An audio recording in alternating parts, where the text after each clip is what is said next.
अस्सलाम वालेकुम दोस्तों, मां आहियां शकील अहमद खसकली ऐं जीअं त तव्हां ॾिसी रहिया आहियो सिंधी व्लॉग।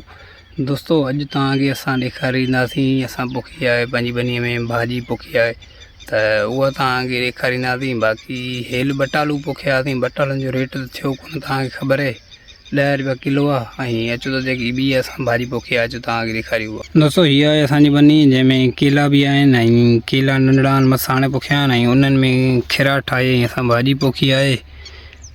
दोस्तों हीअ आहे भाॼी जेके मेहा बि आहिनि ऐं भिंडियूं बि पोखियूं आहिनि, गुआर पोखी आहे, इन में जरेब सवा पोखियो आहे। असां ॾिसूं त हिन जो दुआ कयो त को हिन जो रेट सुठो थिए त को कामयाबु वञूं। बाक़ी बटालुनि जो त तव्हां हेल रेट ॿुधो, 10 रुपया किलो आहे। असां पोखिया पंहिंजा बटालू, पर उहे जानवर आहिनि, बसि उहे जो माल आहे उनखे खाराए छॾंदासीं।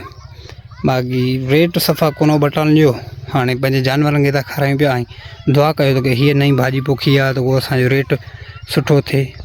दोस्तों हिन पासे वरी असां हीअ बसर पोखिया आहिनि, हीअ सॼा बसर आहिनि, हीअ हलिया विया हो जरेब सवा आहे ऐं हुननि केलनि खां हीअ को बसर आहिनि। बसि दुआ कयो त को बसरनि जो को रेट सुठो थिए।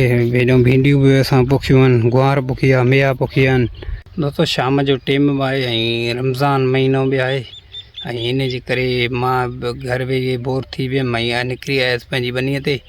ऐं मूंखे उमेदु आहे त तव्हांखे वीडियो पसंदि आयो हूंदो ऐं खोड़ सारो पंहिंजो ख़्यालु रखियो ऐं दुआउनि में यादि रखियो। तेसि ताईं पंहिंजे भाउ खे ॾियो इजाज़त ऐं मुलाक़ात थींदी कंहिं नए कंहिं वीडियो में। ऐं इंशाअल्लाह तव्हांखे वीडियो पसंदि ईंदो ऐं खोड़ सारो पंहिंजो ख़्यालु रखियो, दुआउनि में यादि रखियो। अल्लाह हाफ़िज़।